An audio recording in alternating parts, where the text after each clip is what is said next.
राम। जय श्री राम। जय श्री राम। भारत माता की जय। भारत माता की जय।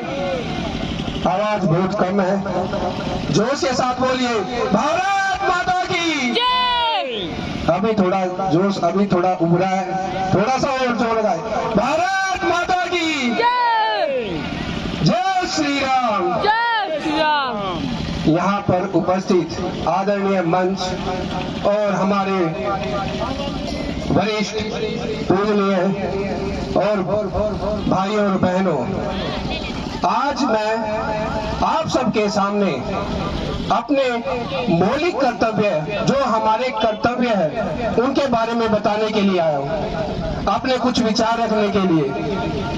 जैसे हमें अधिकार मिले हैं कोई भी कार्य करना हो, जैसे कोई भी हमें अधिकार है कि हमें बोलने का अधिकार है, लेकिन समय के अनुसार कहां पर क्या बोलना है, यह हमारा मौलिक कर्तव्य है। और हमें यातायात के नियमों का पालन करना चाहिए, ये हमारे मौलिक कर्तव्य में आते हैं। जैसे जब चाहा जहां अपनी गाड़ी मोड़ दी, ये हमारे मौलिक कर्तव्यों के विरुद्ध हो जाता है।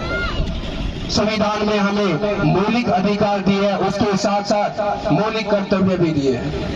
एक देश की जो आंतरिक शक्ति होती है, वह हमारे नागरिकों का देश के प्रति क्या विचार है, उनकी कितनी श्रद्धा है, उनकी कितनी भक्ति है देश के लिए, इस पर आश्रित है। जैसी हमारी श्रद्धा होगी देश के प्रति, जैसे हमारी देश के प्रति भक्ति होगी, वैसे ही हमारी आंतरिक शक्ति होगी।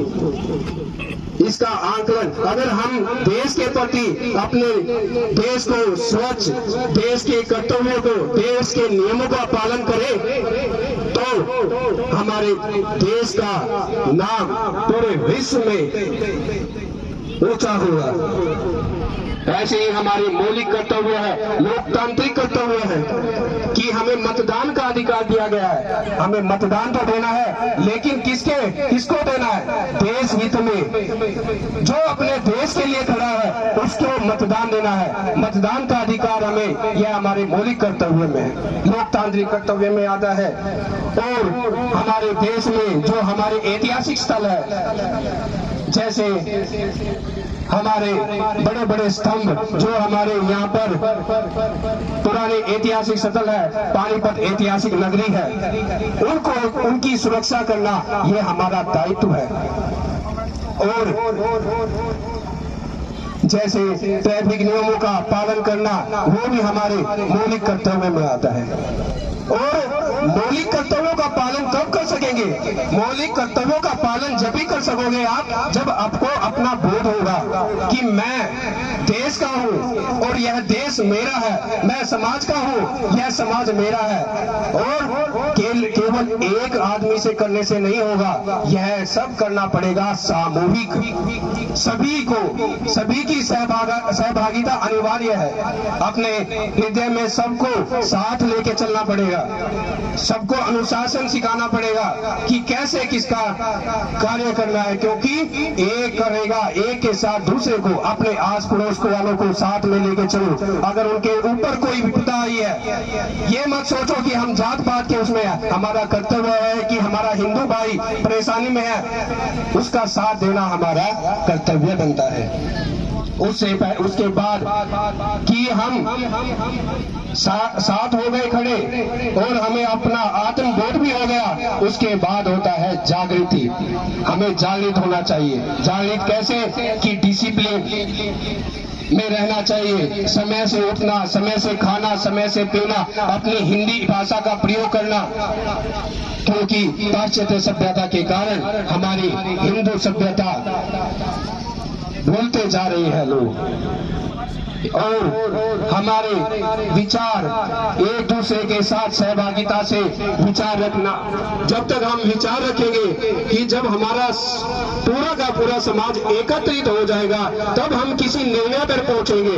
क्योंकि भीड़ इकट्ठा करना आसान है, लेकिन भीड़ में कुछ असामाजिक तत्व आ जाते हैं, जिन असामाजिक तत्वों के कारण वह भीड़ दंगे में बदल जाती है। हमें अधिकार है कि कोई भी आंदोलन देश के हित में कर सकते हैं, लेकिन उसका शांति के साथ प्रदर्शन किया जा सकता है। कोई भी अराजकता नहीं करनी चाहिए, कोई भी दंगे फसाद नहीं करने चाहिए। यह हमारा कर्तव्य है कि इन बातों को भी ध्यान रखना चाहिए। और हमारे जो हमारे देश के प्रति कर्तव्य है उनको अपनी सभी को मिलकर निभाना चाहिए। और कैसे हमें पानी की व्यवस्था करनी चाहिए, जैसे हम आसपास में कोई पानी वेस्टेज में जैसे नल चल रहा है तो यह हमारा कर्तव्य बनता है कि उस नल को बंद कर दें और वहां पर हमारे पानी की वेस्टेज ना हो। और स्वच्छता का ध्यान रखें, क्योंकि एक आदमी सफाई करेगा और 70 आदमी वहां पर गंदगी फैलाएंगे तो इससे हमारा देश, हमारा समाज स्वच्छ नहीं रह सकता। स्वच्छता नहीं होगी तो हमारी घर में बीमारियों का घर बन जाता है। डॉक्टर से देने से पहले अपने कर्तव्यों का पालन करें और देश के प्रति अपनी सहभागिता दिखाए। कभी भी कोई भी आस पड़ोस में इधर उधर परेशान हो उसकी सहायता करना हमारा कर्तव्य बनता है। यह एक मानव जाति का कर्तव्य है। और हमारी जो आरएसएस की शाखाएं लगती है उनमें ऐसे ही विचार दिए जाते हैं कि हमें समाज के साथ कैसे मिलना चाहिए, समाज के साथ कैसे बैठना चाहिए और समाज में अपना कैसा परिचय देना चाहिए। क्योंकि हमारे परिचय से ही हमारे देश की पहचान बनती है, हमारे परिवार की, हमारे समाज की। अगर यह जो मौलिक कर्तव्य है हमारे, वो सभी यह सोच के चले आज से कि इनका पालन करना है।